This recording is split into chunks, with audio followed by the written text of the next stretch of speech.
Olá, meu nome é Igor Patrick e este é o Pagode Chinês, o seu podcast semanal com tudo o que acontece de mais importante, curioso e extraordinário na China. Comigo nessa empreitada, como sempre, estão aqui o Lucas Padilha. Fala aí, Igor. E aí, Maria Rosa, tudo bem? E a Maria Rosa Azevedo. Oi, meninos, tudo bem? Essa semana a gente ainda tem mais alguns abraços e obrigados para mandar, né? Mas eu vou começar, Lucas e Maria Rosa, mandando um abraço muito caloroso para a mãe do Lucas, que é famosa na podosfera brasileira, né? Já foi mencionada até no Foro de Teresina. E segundo o próprio Lucas, que a gente acredita que seja uma fonte com credibilidade, deu altas gargalhadas quando foi mencionada na semana passada. Cara, eu levei um susto. Ela tava aqui na sala, achei que tivesse entrado um bicho.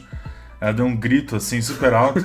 E minha mãe, ela só escuta duas coisas, podcast e a Rádio USP.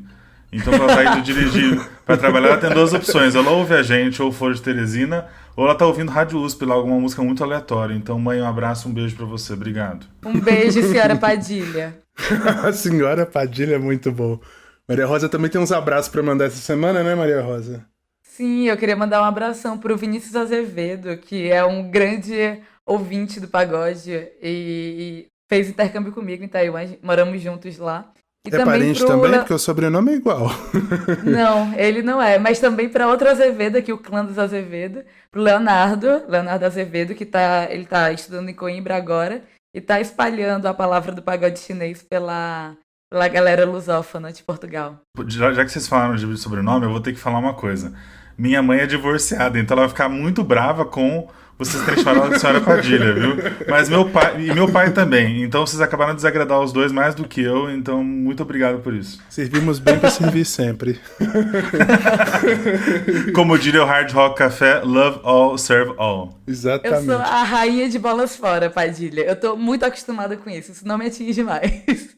Desculpa, mãe do Lucas. Vamos começar o primeiro bloco, então. Roda a vinheta.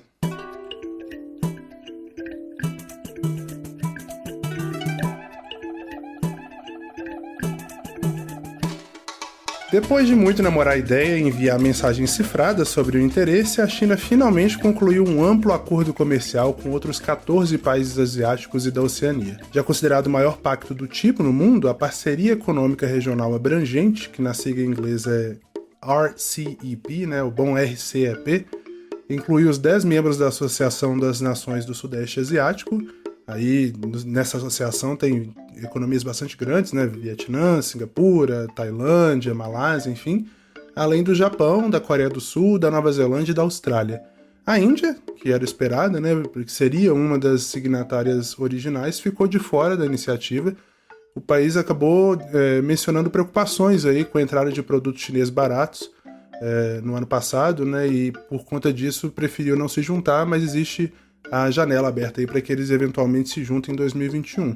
Esse acordo tem o objetivo de reduzir as tarifas e abrir o comércio de serviços dentro desse bloco de 15 países. A ideia surgiu lá atrás, em 2012, mas acabou sendo deixada de lado após o lançamento da Parceria Transpacífica, né? O nome oficial é bem maior do que isso, mas eu não vou ler não, que é o TPP, aquela iniciativa liderada pelos Estados Unidos, que tinha o objetivo, né, de contrapor o crescimento econômico chinês, mas foi abandonada pelo Donald Trump já no primeiro dia de mandato, em 2017, no dia 20 de janeiro de 2017. Esse acordo foi fechado pelo Barack Obama, mas até a própria Hillary Clinton, durante a campanha de 2016, prometeu que ia rever os termos, então já nasceu praticamente morto.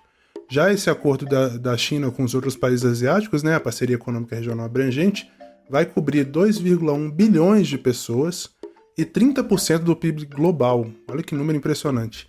A proposta deve reduzir os custos e facilitar a vida das empresas, já que eles vão unificar as regras de importação e exportação. O texto final da Parceria Econômica Regional Abrangente ainda não foi divulgado, eu inclusive cheguei a dar uma olhada, porque eles colocaram bastante coisa na internet, tem dezenas de páginas, só da Austrália, por exemplo, tem mais de 500 páginas, mas não é o texto oficial ainda, completo, porque segundo eu pesquisei, só de tarifas da Coreia do Sul, um único membro são 2.473 páginas, então tem muita coisa ainda para sair. Mas, de qualquer forma, esse texto ainda vai ter que passar por aprovações internas de cada um desses signatários e deve ser implementado aos poucos, né, em vários estágios. O mais significativo deles a partir de fevereiro de 2022, mas a gente tem notícias aí de estágios que vão ser concluídos só em 2025, por exemplo, que é o caso da Malásia, que pediu para atrasar a implementação de algumas cláusulas. Bom, Maria Rosa, sinal inequívoco de que a China tomou o espaço dos Estados Unidos, ainda que temporariamente ali naquele bloco, e está construindo aí, né, e se encaminhando para tornar realmente a Ásia o grande polo econômico global desse século, né? Igor, o Instituto Peterson de Economia Internacional, eles lançaram um documento e eles rodaram diversas análises e eles preveem que esse acordo vai aumentar o PIB global em 186 bilhões de dólares. E os principais beneficiários dessa quantia que vai aumentar são a China, o Japão e a Coreia do Sul. E eles também destacaram perdas muito significativas para a Índia, justamente por esses motivos que tu comentou agora há pouco. E justamente a Índia, que saiu recentemente, por considerar que se expor os produtores indianos e os exportadores indianos a um mercado que estaria inundado de produtos chineses, e esses produtos chineses com valor consideravelmente mais baixo, né? Inclusive, a Índia chegou até uma parte muito longa do processo. Eles participaram de 28 rounds de conversas das 31 que aconteceram. Isso tudo no período de 6 anos. Gente, esse número é bastante impressionante, né? Se você for pensar bem, 186 bilhões de dólares é o PIB da República Dominicana, e que nem é, assim, um dos piores PIBs do mundo, não. A República Dominicana, de acordo com o Banco Mundial, está no 72º lugar entre os maiores PIBs do mundo. Isso é maior, por exemplo, que alguns países da Europa, por exemplo, Bulgária. Bulgária está em 162 bilhões. A Sérvia, Croácia, do próprio Paraguai, nosso vizinho aqui, de Luxemburgo, enfim. É um número bem impressionante, né, Lucas? Mesmo sem a Índia. Exato, mas a Índia faz falta nesse bolo todo, né? Ainda que aí a gente tenha os países que mais crescem no mundo, que hoje não é exatamente a China, mas se você for ver os países do Sudeste Asiático, a ASEAN como um bloco, que já é bem antigo, né? Você mencionou os países da ASEAN. A ASEAN existe desde a década de 60 e foi crescendo ao longo das décadas. É muito interessante ver que esse bloco, que é muito dinâmico, está ainda mais se dinamizando ao liberalizar tarifas e integrar mercados aí com o Japão, que é uma economia já muito madura desde a década de 80, e China, que é o motor da economia mundial desde os anos 2000. A gente sabe a colaboração que a China deu para toda essa dinâmica recente de crescimento.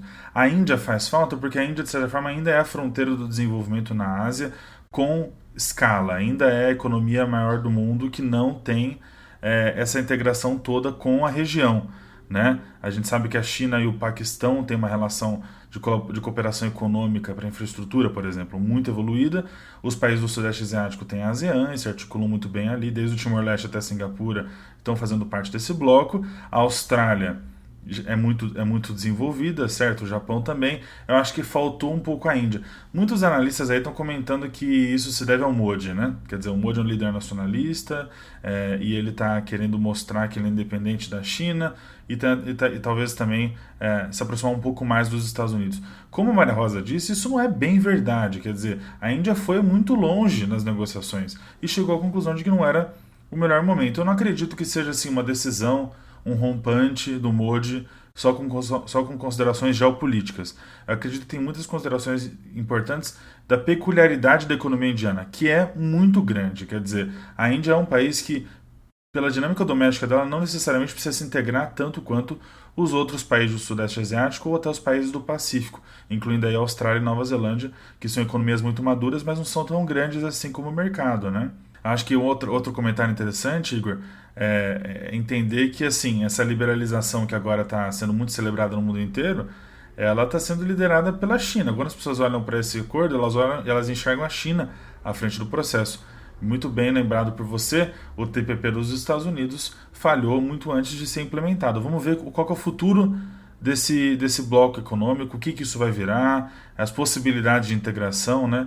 Daqui da nossa parte do Brasil só resta a gente ficar assistindo um pouco assustado isso tudo, porque na década de 90 a gente estava puxando essa agenda no mundo, né? De liberalização e de integração regional com o Mercosul, por exemplo, e hoje a gente vê que isso não é mais uma prioridade. Tomara que pelo menos essa RCEP chame a atenção para outras regiões do mundo da necessidade aí de integração de mercados e retomada de uma agenda de de avanço do comércio internacional, né? A OMC aí que está paralisada, a gente sabe, né? A rodada Doha não foi concluída. Vamos ver quais são os próximos capítulos nessa onda do comércio mundial. Dá até vontade de chamar uma das pessoas que mais entende disso no mundo, que é brasileira, queridíssima, escuta a gente, Tatiana Prazeres. Eu acho que fica aí a dica para a gente chamar ela para comentar sobre todas essas tendências aí do comércio mundial que estão vindo pelo futuro. O microfone tá aberto, Tatiana. Quando quiser vir aqui, ó, tocar um pandeiro com a gente nesse pagode maluco, as portas estão abertas, a gente vai adorar ouvir você. Bora a próxima notícia, então. O Conselho Legislativo de Hong Kong, que funciona como uma espécie de parlamento da região administrativa especial, foi alvo de uma grande polêmica na última semana após 4 políticos pró-democracia serem desqualificados para o posto por uma decisão legal de Pequim. Em protestos, 15 membros oposicionistas restantes resolveram renunciar aos cargos, citando a perda de autonomia da cidade em relação à capital da China continental, né? A decisão de desqualificar os congressistas foi proferida pelo Comitê Permanente do Congresso Nacional do Povo na China continental, talvez um dos órgãos mais importantes aí da hierarquia na burocracia chinesa, e de acordo com o texto divulgado pelo grupo, eu vou abrir aspas aqui, membros do Conselho que endossam ou apoiam a independência de Hong Kong se recusam a reconhecer a posse ou a soberania do Estado chinês sobre a cidade, ou tenham trabalhado com países estrangeiros ou forças externas para interferir na região, devem perder imediatamente o cargo. Fechando aspas, né? Desafiando a medida, esses 15 oposicionistas restantes convocaram uma coletiva de imprensa na quinta-feira e uma das líderes desse movimento, a conselheira Cláudia Mo, leu um comunicado dizendo que a desqualificação dos colegas, abre aspas, é um ato real de Pequim para matar a luta pela democracia de Hong Kong, fecha aspas. Segundo ela, a partir de agora, eles podem expulsar qualquer pessoa que considerem a, abre aspas, politicamente incorreta, antipatriótica ou simplesmente desagradável de olhar, fecha aspas. Lucas, Hong Kong não sai do noticiário desde o ano passado, claro, com as manifestações, mas nesse ano em específico, desde a implementação da Lei de Segurança Nacional. Dá para acreditar a Lei de Segurança Nacional, essa expulsão, né, essa desqualificação desses membros do Conselho Legislativo de Hong Kong, ou o buraco é mais embaixo? Igor, eu vou aí pela segunda linha. Eu acho que a Lei de Segurança Nacional não é a responsável por essa expulsão e nem por todos os problemas que existem na política de Hong Kong em relação à China continental, ao sistema de um país, dois sistemas, né? A lei ela é mais um capítulo nessa história, mas ela é muito mais, tem uma repercussão política muito maior do que jurídica. Quer dizer, a lei não foi tão usada assim até agora para que se acredite a ela esse tipo de endurecimento, né? A gente sabe que muitos legisladores de Hong Kong têm uma repercussão internacional grande, certo? Tem até uma manifestação em Washington que foi feita na semana passada, mostrando aí bandeiras de Free Hong Kong e tal. A gente sabe que são movimentos que são articulados internacionalmente e que Hong Kong não será independente. E Hong Kong também não será democrática, porque nunca foi, era uma colônia. Hoje tem algum tipo ali de parlamentarismo, algum tipo de representatividade, mas um dia vale até a pena a gente comentar isso no local. Não são todos os eleitores, não são todos os moradores que podem votar e não são todos os representantes que são eleitos. Então, de certa forma, esses grandes bordões, democracia em Hong Kong, independência de Hong Kong, acabam tornando o assunto muito preto no branco, um assunto de contraste muito claro. Quer dizer, ou você está do lado da ditadura de Pequim ou você está do lado da democracia de Hong Kong. Hong Kong não é tão democrática assim e Pequim também não está interferindo tanto em Hong Kong ao ponto de não fazer mais sentido falar de um país dois sistemas. Ainda se trata de um país dois sistemas, desculpa, e o que está em jogo nisso tudo é um plano econômico muito ousado, na minha percepção, que é o projeto da Grande Baía das Pérolas, né, que seria uma integração maior entre Hong Kong, Macau e Guangdong, que é uma província da China continental, e esse acordo comercial tem uma importância muito... Acordo comercial, desculpa, a gente está influenciado pela notícia anterior. Esse projeto econômico da Grande Baía das Pérolas pode levar a China para um outro patamar de desenvolvimento, né, criando ali uma Califórnia chinesa quase, né, uma região muito próspera com integração em vários sentidos, inclusive jurídica. Então, muitos legisladores de Hong Kong são contra essa medida, veem isso como uma tentativa de Pequim de interferir na cidade. É um assunto realmente muito espinhoso, que eu sempre que comento, gosto de trazer um pouquinho da história e olhar um pouquinho para o futuro, porque se a gente ficar olhando só para o presente e para os slogans, dá a impressão de que vale tudo e que Hong Kong está piorando de um jeito que não vai melhorar nunca mais. Quer dizer, é uma visão muito negativa que existe realmente no Ocidente em relação a isso tudo, e a gente é muito próximo da cobertura de Hong Kong, porque lá ainda tem a maior parte dos jornalistas, né, que estão na China, estão em Hong Kong, estão cobrindo diariamente esses conflitos políticos aí. Eu até cheguei a ver a coletiva, Igor, numa sala pequena, assim, cheia de jornalistas, cheia de gente, tudo. São imagens que chocam, né? Pessoas como a gente que gosta de democracia olha para aquilo e fala, puxa, que tristeza, né? Hong Kong está perdendo a democracia que era. Quer dizer, Hong Kong nunca foi independente, nunca foi democrática.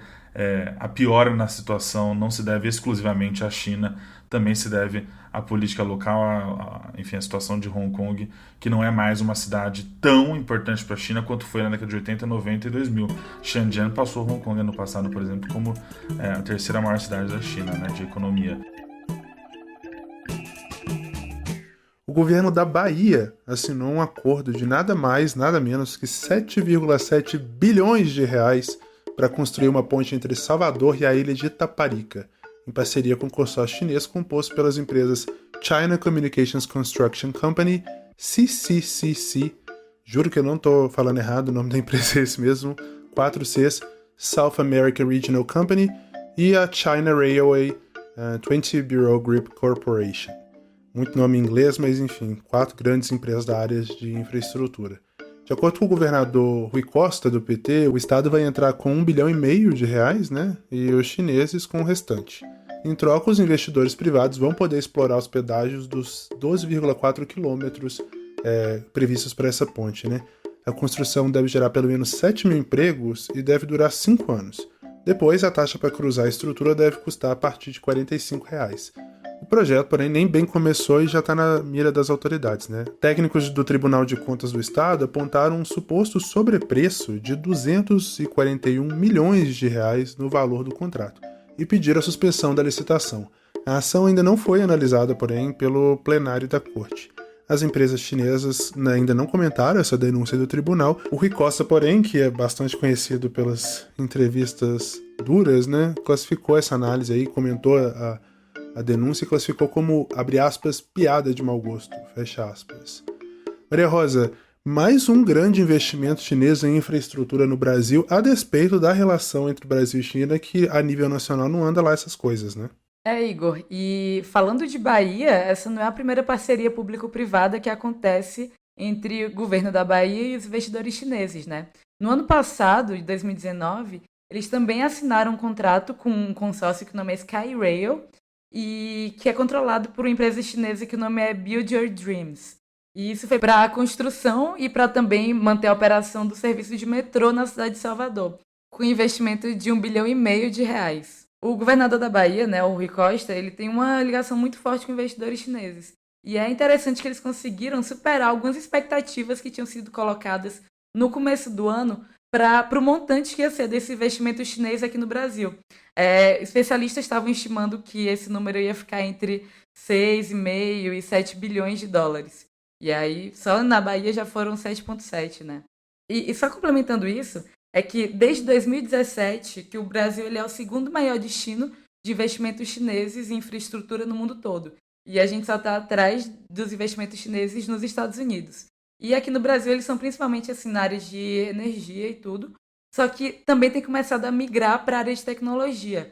Vale até lembrar que a Didi, que é como se fosse Uber na China, em 2018 eles compraram a 99 Táxi aqui no Brasil, e a Tencent, a gigante da internet, que é dona do WeChat, eles investiram 180 milhões de dólares na fintech Nubank. A cúpula dos BRICS, que é o grupo formado pelo Brasil, Rússia, China, Índia e África do Sul, começou este ano com troca de farpas entre Jair Bolsonaro e Xi Jinping. Discussando no evento, que neste ano é organizado pela Rússia e acontece virtualmente, né, por causa da pandemia, Xi não citou nominalmente o Brasil em nenhum momento do discurso dele, mas fez referências a políticas do Bolsonaro. Além de defender ações ambientais e o Acordo de Paris, o presidente chinês defendeu que a saúde seja uma das prioridades enquanto durar a crise da Covid-19 e mencionou indiretamente o acordo de vacinas com o estado de São Paulo. Xi também criticou políticas isolacionistas e alertou para, abre aspas, atos de bullying no sistema internacional, fecha aspas. Já Bolsonaro adotou um tom alinhado com as políticas americanas da era Trump. Ele defendeu que o Brasil vai lutar por um sistema internacional pautado pela liberdade pela transparência e segurança e que para isso é fundamental lutar pela democracia. O brasileiro ainda foi além ao adotar uma postura combativa em relação à OMS, a Organização Mundial da Saúde.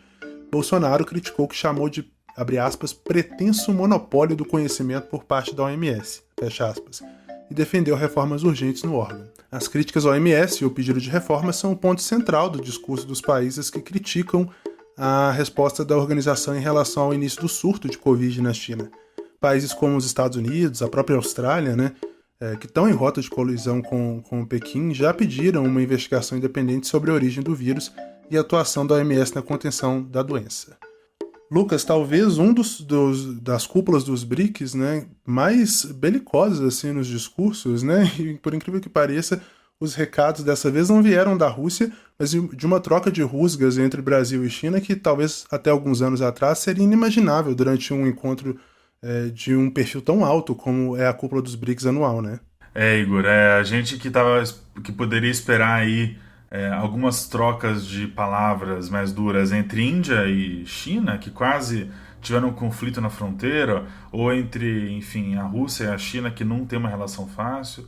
A gente vê o Brasil, que foi um dos arquitetos dos BRICS, e sempre foi um país muito moderado no grupo, adotando uma retórica que, de um lado, é reformista, o que está de acordo com a fundação dos BRICS, quer dizer, falar de reforma da OMS, em termos gerais, não tem problema nenhum. Os BRICS, afinal, é uma junção desses grupos, desses países num grupo muito atípico para discutir reforma da governança global. Até aí tudo bem, o problema são as palavras e o jeito que o Bolsonaro colocou esses termos que refletem uma política que está morta, que é a política do Donald Trump, que não é mais, que por enquanto é presidente dos Estados Unidos, mas não vai ser mais. Quer dizer, o Brasil vai ficar isolado dentro dos BRICS e isolado dentro dos outros órgãos multilaterais para discutir pautas de governança global. Eu acho isso muito difícil de acontecer, os BRICS têm uma importância para o Brasil, não só porque é o grupo que faz com que todo ano o presidente do Brasil se reúna com o presidente da Rússia, o presidente da Índia, o presidente da África do Sul e o presidente da China, o que não é pouca coisa.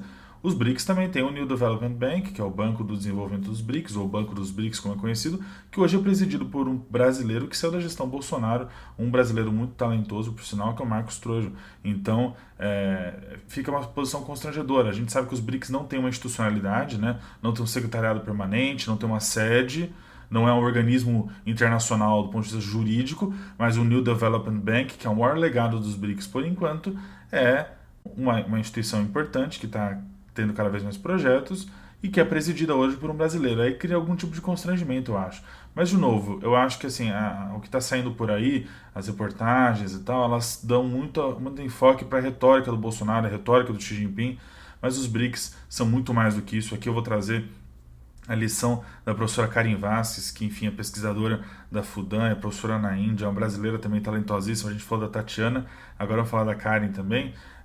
A Karen lembrou muito, num artigo para a Folha de São Paulo, que os BRICS são um encontro anual entre países emergentes para discutir assuntos de governança global. Quer dizer, vai muito além da retórica dos presidentes, e eu acho que assuntos importantes como o meio ambiente, o combate ao coronavírus, passam pelos BRICS. Vamos lembrar que a Índia é um dos maiores produtores do mundo de insumos farmacêuticos e a China e a Rússia estão liderando a corrida por vacinas contra a Covid no mundo. O Brasil, nesse bloco, junto com a Índia, é um dos países que teve mais casos no mundo. Então aí a gente poderia estar pensando em outros termos, mas o Bolsonaro acabou trazendo para essas discussões mais genéricas, essencialistas e filosóficas que não combinam com os BRICS. Os BRICS não é uma união entre semelhantes. Os BRICS é uma união entre países em desenvolvimento que querem discutir temas globais e reforma da governança global de forma pragmática e positiva para eles, que têm interesses em comum por serem países em desenvolvimento. A Índia é uma democracia, o Brasil também. A Rússia tem uma situação complicada, mas formalmente é uma democracia. A China não é uma democracia. E a África do Sul é uma democracia vibrante, que por incrível que pareça está indo bem, inclusive do ponto de vista democrático agora. O novo presidente parece que é muito bom. Então, são países muito atípicos que estão juntos para discutir governança global. O Brasil não deveria abrir mão de fazer isso. O BRICS aí, que também é um dos principais legados, se não o único grande legado da presidência da Dilma, É um bloco muito recente, um grupo muito recente, que até agora tem funcionado para articular várias coisas importantes, como o New Development Bank, que hoje é presidido por um brasileiro. Beleza, fechando o bloco de notícias então, bora pro ponto CN. O Pix, a infraestrutura de pagamentos instantâneos gerida pelo Banco Central, começou a funcionar em todo o Brasil nessa última segunda, né, dia 16, e é um sistema, né, que vai permitir transferências rápidas e gratuitas entre praticamente todos os grandes bancos comerciais do Brasil. A essa altura eu imagino que você deve estar aí se perguntando, né, por que o Pagode está falando disso? Bom, a China já tem um sistema parecido com esse há muitos anos, e o ponto CN dessa semana vai ser com a Maria Rosa explicando o que há de similar, o que há de diferente entre o sistema chinês e o sistema brasileiro, né? E as pistas que a China dá sobre o futuro dessa tecnologia aqui no Brasil. Vai lá, Maria Rosa. Então, Igor, é que o jovem de hoje ele só pensa em uma coisa, né? E é claro que é do novo sistema de pagamentos instantâneos do Brasil, o Pix, que estreou essa semana, agora no dia 16 de novembro. E as mudanças que ele vai gerar no nosso ecossistema financeiro são gigantes. O motivo desse ponto CN é justamente tentar ver também como que a China, que é um exemplo de uma economia quase 100% digitalizada e com uma adoção também muito forte de plataforma mobile, e a gente consegue falar do Alipay, do WeChat, usar a China como exemplo para entender os rumos dessa transformação e em algo que faz parte essencialmente de todas as atividades econômicas, né? Que são os pagamentos. Mas antes, acho que é válido a gente tentar entender um pouquinho do o que é o Pix. Desde o dia 16 de novembro, como eu falei, essa nova modalidade e arranjo de pagamentos, e lembrando que tudo com infraestrutura que é 100% pública e do Banco Central, ela promete diversos impactos. Primeiro, como meio de pagamento, o Pix ele já garante mais facilidade e um custo muito menor para o usuário final. E benefícios como arranjo de pagamento, eu acho que é principalmente trazer mais competitividade para o mercado e uma inclusão, tanto digital quanto de pessoas que hoje são desbancarizadas. Mas, gente, se você não entendeu nada do que eu falei até agora, meio, arranjo de pagamento, você não precisa entender isso, mas o Pagode é justamente o lugar onde a gente vai explicar, para realmente você conseguir explicar para sua avó, explicar para seu coleguinha o que diabos é Pix. Vamos começar tentando explicar a diferença entre Pix como meio de pagamento e Pix como arranjo de pagamento. Primeiro, o que são meios ou métodos de pagamento, né? Hoje no Brasil a gente tem velhos conhecidos, crédito, débito, boleto, transferência bancária, que no caso brasileiro é DOC ou TED, e cheque. Nesse grupo o Pix também entra. Pra gente, a vantagem de fazer um Pix é que ele é gratuito e ele é instantâneo. Então você não paga nenhum tipo de taxa, ao contrário do que a gente tem hoje com DOC e TED, né? Não sei vocês, mas no meu banco para fazer um TED custa R$17 por transferência. E tem outra vantagem que é de que o Pix demora até 10 segundos para chegar na conta do banco ou na conta da fintech, aí dá pra gente falar de bancos digitais ou de wallets, do recebedor. Inclusive, eu fiz um Pix no dia que lançou e antes de eu confirmar ele já tinha chegado, de tão rápido que ele foi. Além disso, uma outra vantagem nesse momento é que quando você vai fazer uma transferência, você não precisa mais saber o CPF, o RG, o número da agência, o número da conta, o número do cachorro da pessoa que você está enviando o dinheiro. As chaves Pix, que vão ser justamente a sua identificação, são muito mais simples. E elas podem ser o CPF, o seu número de telefone ou o seu e-mail. Além dessas três opções, também você pode optar por ter uma chave aleatória. E essa chave aleatória ela vai ser gerada caso você não queira fornecer nenhum desses outros dados. E outro ponto importante é que o funcionamento também é 24 horas e 7 dias por semana. Ou seja, quando você estiver na casa do seu amigo, domingo à noite, dividindo aquela pizza, você realmente vai saber se ele pagou ou não, porque ele vai enviar o dinheiro vai chegar na mesma hora. Você não precisa mais esperar um dia útil para saber se ele realmente pagou a parte da pizza ou não. Ok, mas vocês lembram que eu falei que o Pix, além de ser um meio de pagamento, ele também é um arranjo de pagamento, né? Então aí é uma parte um pouquinho mais complicada. Vou tentar exemplificar para deixar um pouco mais fácil. Quando alguém faz um pagamento no débito, por exemplo, vários integrantes são acionados nesse meio tempo. Isso vai desde o banco que emitiu o cartão, a bandeira daquele cartão, se vai ser Visa, se vai ser Master, a empresa de maquininha por onde o cartão tem que passar, e aí isso vai Rede, Cielo, Stone, e obviamente cada um vai ficando com uma partezinha pequena desse valor. E então, em números ilustrativos, só que nem tão ilustrativos, é como se você comprasse uma blusinha, vamos lá, foi R$100, e o fato de você ter passado essa blusa no débito, o dono ou a dona da loja vai receber só R$ 95. R$ 5 ficam nesse meio tempo. E se a gente fosse falar no crédito, a diferença ainda fica bem maior. Sem contar que o recebedor, o dono ou a dona dessa loja, ele pode demorar até um mês também para receber esse valor. Se for parcelado, que é algo que é bem comum no Brasil, então ele vai recebendo uma parcela a cada mês. Se parcelou em 12 vezes, essa pessoa só vai ver o final do dinheiro depois de um ano. Se eles quiserem receber antes, tem que pagar mais. É uma taxa que se chama de antecipação de recebível. Mas onde é que Pix entra aí, né? A infraestrutura de Pix permite que todos esses integrantes que eu acabei de falar, eles não sejam mais necessários. Então é como se você estivesse andando numa estrada que ela era completamente pedagiada e agora ela simplesmente não é mais. E todos esses negócios que realmente precisavam de maquininha ou precisavam emitir um boleto, isso tudo pode ser substituído por um QR Code. E eu estou falando de qualquer tipo de negócio. Então isso pode ser desde o vendedor de abacaxi na Raul Lopes, que tinha ali a sua maquininha para receber, até lojas, até postos de gasolina e até o próprio governo recebendo impostos, geralmente via boleto, né? Todos eles vão poder receber um pagamento instantâneo e tudo isso via Pix e sendo recebido de maneira líquida. Quando a gente olha para isso no aspecto macroeconômico, o ganho é surreal. Alguns estudos dizem que 2% do PIB brasileiro ficou nas mãos desses constituintes do arranjo de pagamentos no ano de 2009, ano passado. Ou seja, é o dinheiro de todas as pessoas que não fizeram pagamento ali com cédula, com papel moeda, que vai para a mão de pouquíssimos bancos ou empresas. E agora esse dinheiro, esses 2% do PIB, e agora tem uma possibilidade muito maior de voltar realmente a circular na sociedade. Mas, gente, tô vendo aqui que vocês estão me lembrando que o podcast é sobre China e não sobre pagamentos, né? Só que China também tem muito a ver com isso. Porque lá, pagamentos instantâneos são muito mais que uma realidade com a possibilidade. Eles são a norma, né? As duas principais carteiras digitais chinesas, o Alipay e o WeChat, juntas elas somam mais de 90% da fatia de mercado de pagamentos lá na China. Sendo que de 65% a 85% dos pagamentos da China, isso muda sazonalmente, são feitos via QR Code. Mas contextualizando um pouquinho historicamente, o crescimento e a dominação dessas carteiras também está muito ligado ao crescimento ultra rápido da economia chinesa, né? Porque, como a gente fala aqui de vez em quando, é uma população que não tinha acesso a uma estrutura bancária simples, muito menos eficiente. Só que eles tinham smartphones, o que possibilitou que o Alibaba, né, o e-commerce, e o aplicativo de mensagens, o WeChat, surgissem como realmente ecossistemas de pagamento. E esses ecossistemas que vão desde compras até pagamentos de serviços.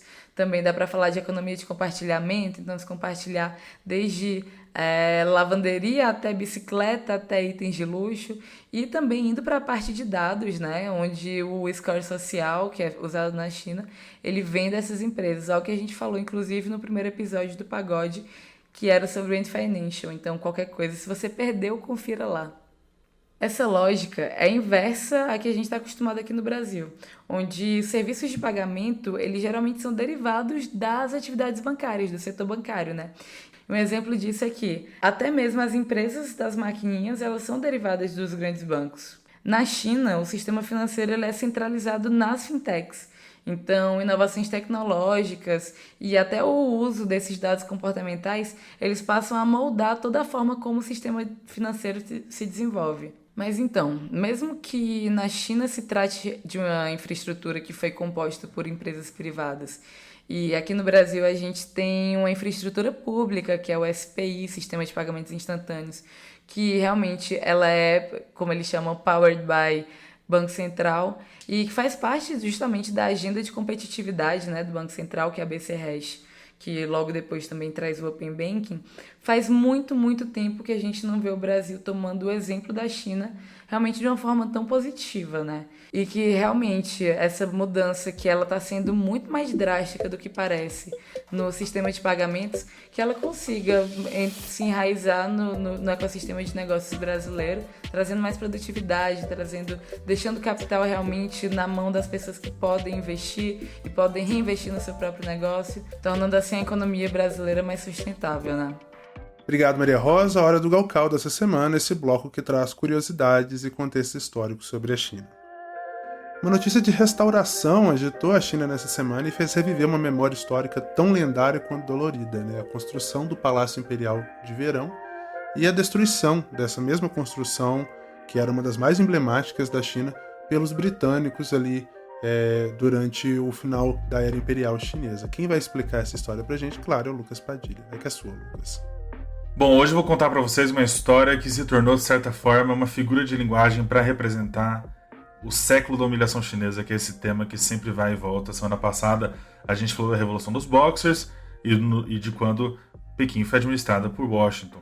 É um episódio dentro desse século de humilhações que teria acabado com a Revolução de 49 e em que a China foi subjugada por vários países de várias formas possíveis. Isso tem até hoje uma presença muito grande no imaginário popular chinês, no imaginário oficial, na retórica política e também na análise acadêmica da China, né? Então, é muito importante a gente falar sempre desse assunto. Não quer dizer que a gente está aqui corroborando com uma narrativa ou outra narrativa sobre esse século das humilhações aí que é muito longo. Hoje a gente vai contar a história do Palácio de Verão, que foi construído, destruído e agora está sendo reconstruído ou não. Então a gente vai contar um pouco esses três momentos para pensar na história da China.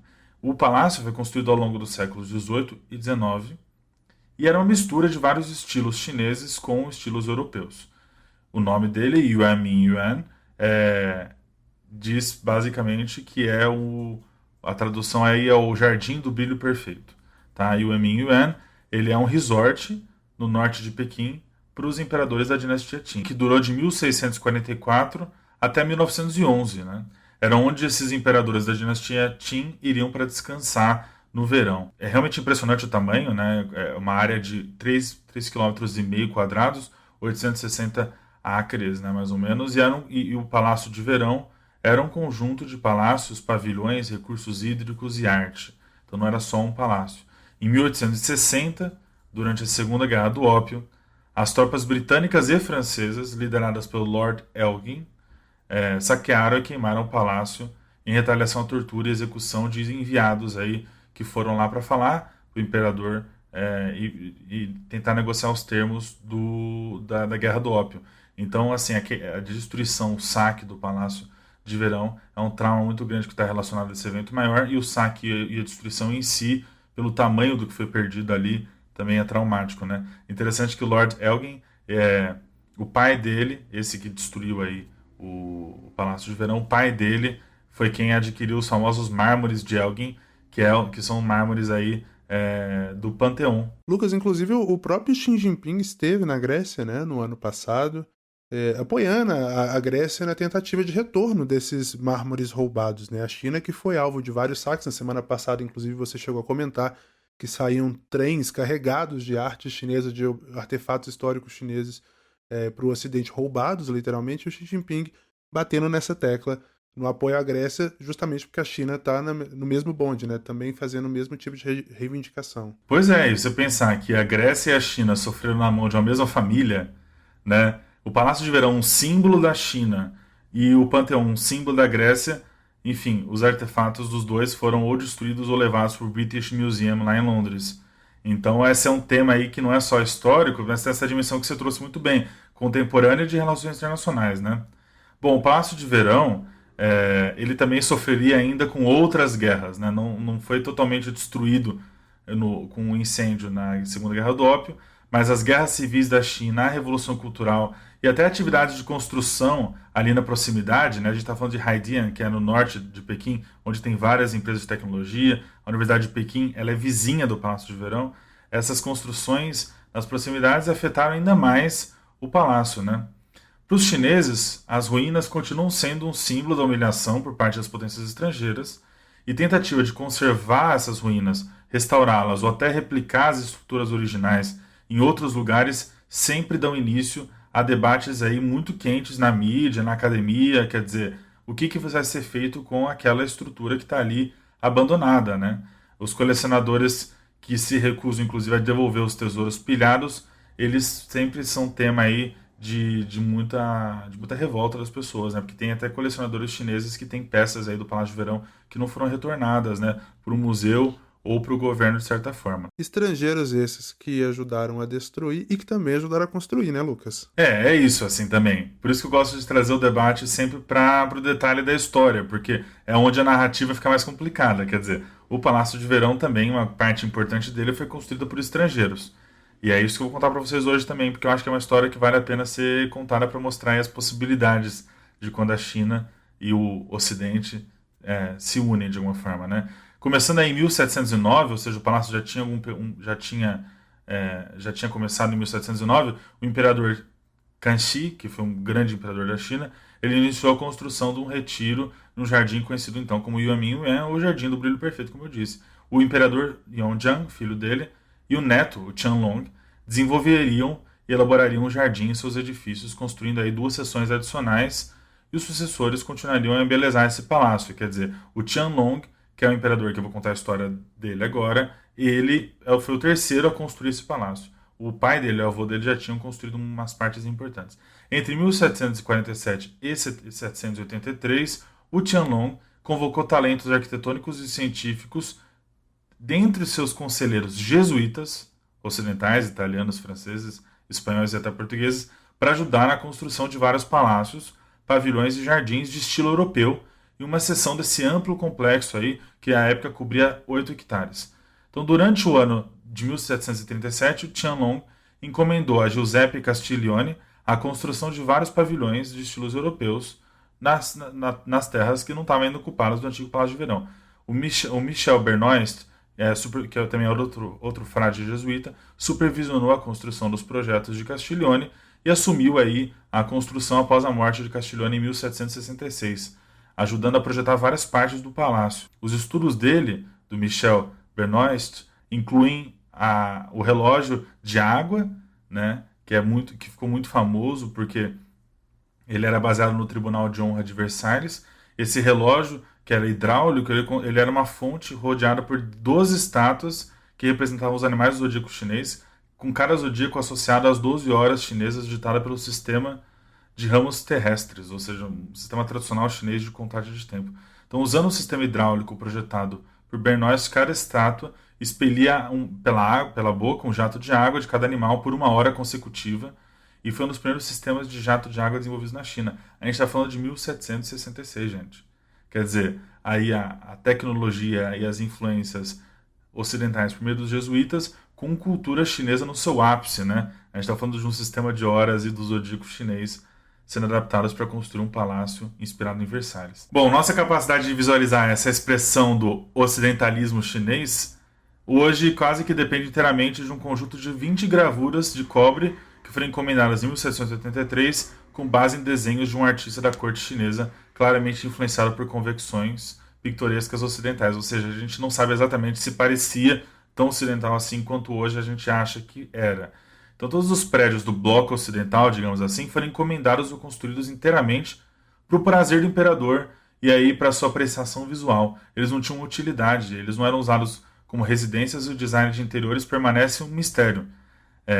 O que se sabe é que eles eram preenchidos com os milhares de objetos europeus coletados pelos imperadores Qin, né? E aí incluía móveis, tapeçarias, relógios, brinquedos mecânicos, vidrarias e instrumentos. Os palácios europeus desse conjunto do Yuanmingyuan abrigavam aí a vasta coleção de objetos que Qianlong foi colecionando a partir de missionários e emissários que chegavam a Pequim e queriam negociar com ele. Ele basicamente criou um pavilhão para colocar esses objetos dentro. A gente não sabe como era. Depois que o Yuanmingyuan foi saqueado, as ruínas foram abandonadas até 1980. Até a década de 80, aquela era uma parte abandonada de Pequim e ninguém conhecia direito essa história. Desde então, várias rodadas de restauração vêm acontecendo, né? Em um projeto de 400 milhões de yuan, em 2003, a administração do Yuan reviveu uma série de elementos paisagísticos, como lagos e colinas. Quer dizer, até os lagos e colinas foram destruídos e precisaram ser reconstruídos para lembrar um pouco do que era. Mas no ano passado, em 2019, um programa chamado Restauração de 1860 incluiu a restauração de 11 relíquias culturais, 10 peças de porcelana e uma estátua budista, que foram escavadas dos restos do palácio. Então o palácio também é um sítio arqueológico. Mas nunca houve um plano de restaurar as estruturas de toda a área. Mas sempre foi pensada nessa reconstrução do Palácio de Verão. Em 2011, um grupo de funcionários que cuida de relíquias culturais em Pequim fez uma proposta para reconstruir o Yuanmingyuan, argumentando que isso não só ia beneficiar o desenvolvimento cultural e turístico de Pequim, mas também, abre aspas, curar as feridas, fecha aspas, deixadas pela história da China de ser, de novo, abre aspas, uma vítima do imperialismo ocidental, fecha aspas. Naquela época, as respostas não foram muito positivas, sabe? Em uma pesquisa online criada pela Sina.com, cerca de 77% das pessoas disseram que eram contra a proposta, citando aí preocupações com o custo do projeto, né? Então, depois de anos pedindo por uma reconstrução completa do antigo Palácio de Pequim, a Administração Nacional do Patrimônio Cultural da China, recentemente, esclareceu que não tem a intenção de restaurar as ruínas ao seu estado original. Em comunicado público agora no dia 5, essa agência administrativa associada ao Ministério da Cultura e Turismo da China, que é responsável pela proteção das relíquias culturais de importância nacional, disse que seria difícil justificar uma reconstrução, inclusive pela falta de exemplos arqueológicos e históricos para serem usados, né?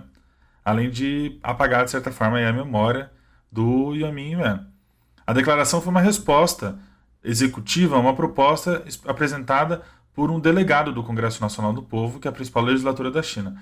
Durante a reunião das 2 sessões deste ano, um dos eventos mais importantes do calendário político da China, um dos representantes apresentou um plano para reconstruir o Yuanmingyuan, com o objetivo de utilizá-lo para fins educacionais e patrióticos. Bom, embora a administração aí se oponha à sugestão desse delegado do Congresso Nacional do Povo de devolver o palácio à sua forma original, ela notou a urgência de tornar o Yuanmingyuan mais acessível e atraente para o público, né? É basicamente um conjunto de ruínas. Por meio de restauração parcial, como eu disse aí, recriando lagos e um pouco do cenário que existia ali, e também por meio de um site com ferramentas digitais e exibição de eventos públicos de escavações arqueológicas, né? Conectando aí uma nova geração ao Yuanmingyuan. Então foi reconstruído digitalmente o palácio, as pessoas hoje podem visitar por meio de uma maquete 3D. Lucas, você está falando aí, e isso me veio, né, a lembrança de que parece que existe um parque temático, né, ou algo parecido que reconstruíram baseado naquilo que era o Yuanmingyuan.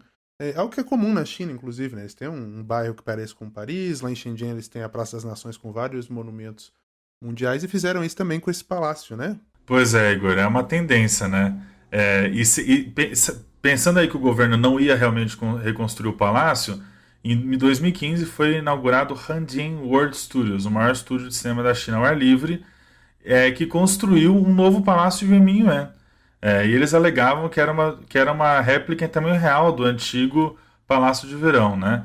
Em uma entrevista para o China Daily, o fundador do estúdio de cinema e idealizador do projeto de 30 bilhões de yuan, ou seja, 4 bilhões e meio de dólares, disse que queria, abre aspas, apresentar a glória dos velhos tempos para alimentar o patriotismo entre a geração jovem e transformar a tristeza das pessoas em desejo de paz, fecha aspas. Algumas pessoas têm medo, né, de deixar de lado o valor histórico do antigo Palácio de Verão. Um internauta comentou no Weibo da China que se grandes quantias de dinheiro fossem gastas para reconstruí-lo, o lugar podia realmente perder seu toque antigo e acabar parecendo um parque temático, que foi o que foi feito em 2015, né? Alguns outros expressaram apoio à proposta, né? A gente fez uma pesquisa e aí dizendo que isso ajudaria a reconstruir a confiança nacional e mostrar a imagem mais poderosa da China, né? Então, um cidadão chinês radicado na Indonésia de sobrenome Lu disse ao Global Times o seguinte, abre aspas, agora que a China se destacou no cenário global como um país forte e independente, a reconstrução do Jardim Imperial serve como um marco de nosso rejuvenescimento nacional e ajuda a aumentar nossa confiança, fecha aspas. O atual projeto, no entanto, planeja restaurar só 10% de todo o local, para que as pessoas possam ter uma ideia do design que existia ali na época, mas também se lembrarem da história do século da humilhação. Aí fica a pergunta, né? O que faz mais sentido do ponto de vista de narrativa histórica? Reconstruir um palácio destruído ou ficar admirando as ruínas pensando no significado daquilo, né? De certa forma, o debate sobre o Yuanmingyuan é um pouco do debate sobre como se manter a memória histórica na China, considerando que nos últimos 30, 40 anos a China passou a ser uma potência, né, mundial. Foi de humilhada para potência. Como que essa potência revisita sua história de humilhação? É sempre interessante de perceber. Finalizando então o Galcão dessa semana, e agora é hora da gente dar risada com o Cilada.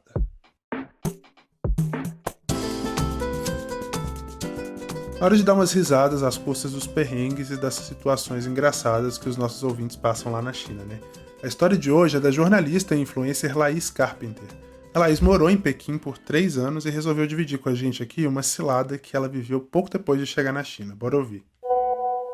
Oi, gente, meu nome é Laís e eu morei na China, mais especificamente em Pequim, por 3 anos. Estou aqui para contar um dos piores perrengues que eu já passei na minha vida. Pois bem, recém-chegada na China, né, uma das primeiras semanas minhas aí na China, eu e um amigo meu brasileiro, que a gente ia subir uma das 5 montanhas daoístas sagradas da China. A montanha que a gente foi é Taishan e são 6.660 degraus para chegar até o topo. Nós fomos sem planejamento nenhum, obviamente, né? Porque a gente achava que a gente era viajante, sagaz. E aí chegamos lá, foram todos esses degraus. Eu, na metade, estava morrendo. Felizmente, eu consegui encontrar as 2 únicas pessoas que eu consegui encontrar que falavam inglês na montanha. Eram 2 crianças e elas, nossa, foram anjos da minha vida. Elas me ajudaram a chegar até o teleférico para poder subir até o topo, porque eu realmente estava sem condições, estava um calor infernal e eu estava me sentindo péssima, porque eu via vários velhinhos chineses e mulheres de salto subindo as escadas e eu, a única estrangeira por lá, morrendo de calor e morrendo de cansaço. Enfim, mas aí não acaba por aí o perrengue, porque a gente chegou lá em cima, né, no topo, e a gente percebeu que nenhum lugar aceitava cartão de crédito, né, internacional. E a gente, obviamente, não sabia disso, né? Então, não levamos dinheiro suficiente, a gente teve que catar, eu e meu amigo, a gente teve que juntar as nossas migalhinhas de dinheiro que a gente tinha e conseguimos, assim, desconto numa acomodação, porque a gente realmente não tinha dinheiro. Tivemos que o resto desses dias, né, a gente passou uma noite lá, a gente teve que se alimentar de cup noodles, basicamente, que era o que a gente conseguia comprar. E aí a gente foi para assistir o nascer do sol, que é famoso em Taishan, né? Enfim, mesmo que você não queira ver o nascer do sol, eles batem na porta do seu quarto, na acomodação que você ficar, 4h30 da manhã, para você ir com a excursãozinha, né, com um grupinho até o ponto mais alto da montanha lá de Taishan para ver o nascer do sol. Resumindo a história, obviamente, né, também foi o perrengue, não teve nascer do sol, porque estava muita neblina, e aí a gente, enfim, acordamos cedo, fomos lá para ver o nascer do sol, não vimos o nascer do sol, ficamos pobres, ficamos mal nutridos, mal alimentados, e aí depois, na volta, a gente ainda pegou chuva descendo os degraus. Então fica a dica aí para você que vai para a China, que, enfim, está planejando ir, leve dinheiro ou pague tudo com WeChat, porque a maioria dos lugares na China não aceita cartão de crédito internacional. Lucas e Maria Rosa, eu não sei o que é pior nessa história. Ter que subir uma montanha, ter que chegar lá e descobrir que você não tem como pagar pela acomodação, se alimentar de miojo ou descer o caminho todo debaixo de chuva. Eu acho que a Laís zerou aí no bingo dos perrengues chiques na China, ela zerou totalmente a experiência. Quem nunca precisou se alimentar só de miojo, acho que não viveu a universidade do jeito certo. Então, vivam os jogos universitários. É justamente por isso que eu tenho nojo dessa comida, Maria Rosa, porque eu não sei cozinhar e eu comi isso ao longo de 4 anos da minha vida. Chega, sabe? Nossa, carnavais, vários também. Por que você tem Mas tem outro aspecto dessa história aí que é impressionante, né? Que na China, a maior parte dos perrengues que eu conheço e que eu já passei é pensando, envolvem 2 elementos. Subir em alguma coisa e 2, idosos. É impressionante. A Todo perrengue na causada China por idosos asiáticos. E é você sendo humilhado por um idoso no caminho de alguma coisa que tem que subir. Pode ser muralha, pode ser qualquer outra coisa, sabe? Isso aconteceu comigo, acho que aconteceu com o Igor também.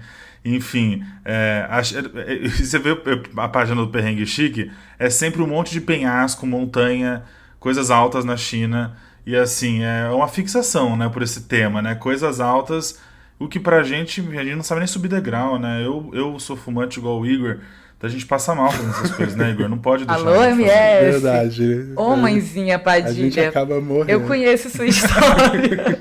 E eu queria falar que eu tô ansiosa por esse cilada. A gente coloca o barulhinho do áudio no WhatsApp. Esse vai ser o especial de fim de ano, porque essa história aí, ela merece 15 minutos só dessa história do Lucas subir na muralha. Eu fui humilhado de todas as formas possíveis, só não fui humilhado por algum idoso. Para provar aqui, que toda regra tem uma exceção. Foi humilhado por idoso, sim, porque tinha um idoso na turma que subiu a muralha com a gente, guiando a gente o caminho. Então, é verdade. Foi o combo completo. Mas aqui, a história da Laís me lembrou, 2014, eu fui pra China e não existia o WeChat.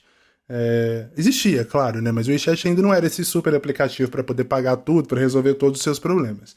Então, quando eu voltei no ano passado, né, para começar o meu mestrado, em agosto do ano passado, já se vai um ano aí, ó, como o tempo passou rápido. Voltei em agosto do ano passado, e aí a gente foi chegando, eu e um outro colega de turma, que é colega do Lucas também, a gente chegou um dia antes, fomos pro hotel, eu falei assim, tô morrendo de fome, vou comer. E eu fui para um restaurante que tem ali em Zhongguancun, né, pertinho da Universidade de Pequim, e fui pagar com nota, porque eu estava acostumado a pagar com nota. A atendente me olhou com um desprezo, mas um desprezo, e desde então, assim que ativaram a carteira aqui no meu WeChat, que eu pago tudo com o celular, eu me sinto um dinossauro de levar dinheiro na carteira. Você vê que é uma história maravilhosa, né? Envolve montanhas, idosos e Pix. Quer dizer, é a história perfeita para essa semana. Obrigado, foi maravilhoso. Na verdade. Bom, obrigado, viu, Laís? A Laís é influencer, ela, além de jornalista, né, ela tá viajando aí pelos países da Ásia de algum tempo, vai postando as recomendações ali no Instagram, agora tá na Tailândia. E se você quiser colaborar também com o Cilada, quiser contar a sua situação divertida lá na China, ou mesmo aqui no Brasil, né, quando se lida com chinês ou com a cultura chinesa, você pode mandar pra gente agora. É só gravar um áudio de até 3 minutos e enviar no nosso Instagram, @pagodechinês, ou pelo nosso novíssimo canal do Telegram. O link é t.me, né, /pagodechinês. Manda lá. Senhoras e senhores, mandarins e mandarinas, mais um episódio do Pagode Chinês chegando ao fim, mas antes a gente deixa aqui as nossas sugestões de livros, de filmes, revistas, poemas, enfim, aquilo que valer a sua atenção até o nosso próximo episódio, na próxima quinta-feira. Falamos de investimento chinês em Salvador, então eu vou recomendar o livro A China Explicada para Brasileiros, do economista sino-brasileiro Wong Xin. É um livro bem introdutório, tá? Então quem procura uma obra mais densa talvez não seja a melhor opção, mas é um livro que vai listar aí vários tópicos em que a China está inserida no contexto econômico e político aqui do Brasil. Já está um pouquinho desatualizado, porque foi publicado em 2008, mas vale muito a pena como guia para quem quer pelo menos uma direção aí nos pontos mais importantes do debate das relações sino-brasileiras. Bom, Lucas, e você, o que você tem essa semana pra gente? Olha, gente, também é um livro, mas dessa vez é em português, eu sei que eu já indiquei livro em inglês. Vocês são tão previsíveis. Muito, né? Demais, velho. Você vai ver, Maria Rosa, eu vou começar a indicar umas coisas bem estranhas, só pro pessoal ver que eu sou tão legal quanto você. Tá bom. Não provoque o Lucas, porque ele consegue, de onde sai Galcal, sai um monte de recomendação. Mas vai lá, Lucas, o que você tem essa semana? Minha recomendação de hoje é o livro BRICS e o Futuro da Ordem Global, do professor Oliver Stunkel, e foi lançado em 2017 pela editora Paz e Terra.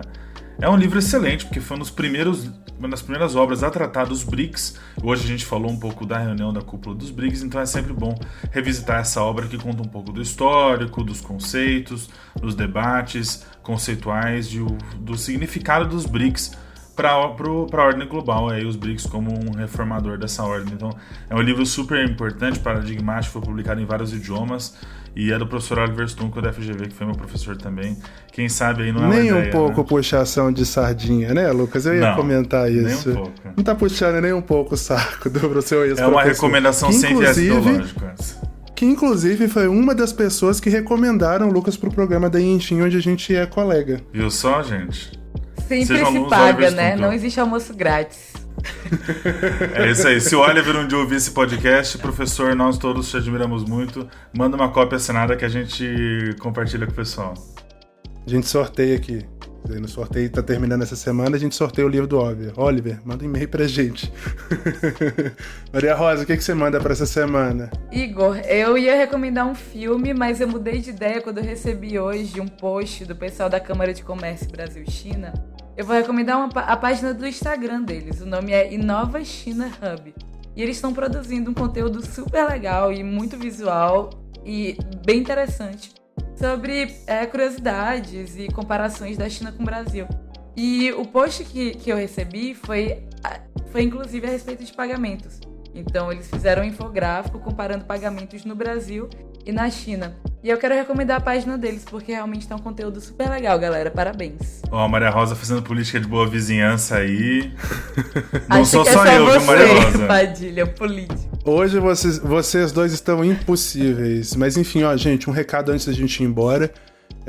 Ainda tá disponível lá no nosso Instagram o sorteio do livro A Caminho da Guerra, mas o resultado sai hoje, nessa quinta-feira.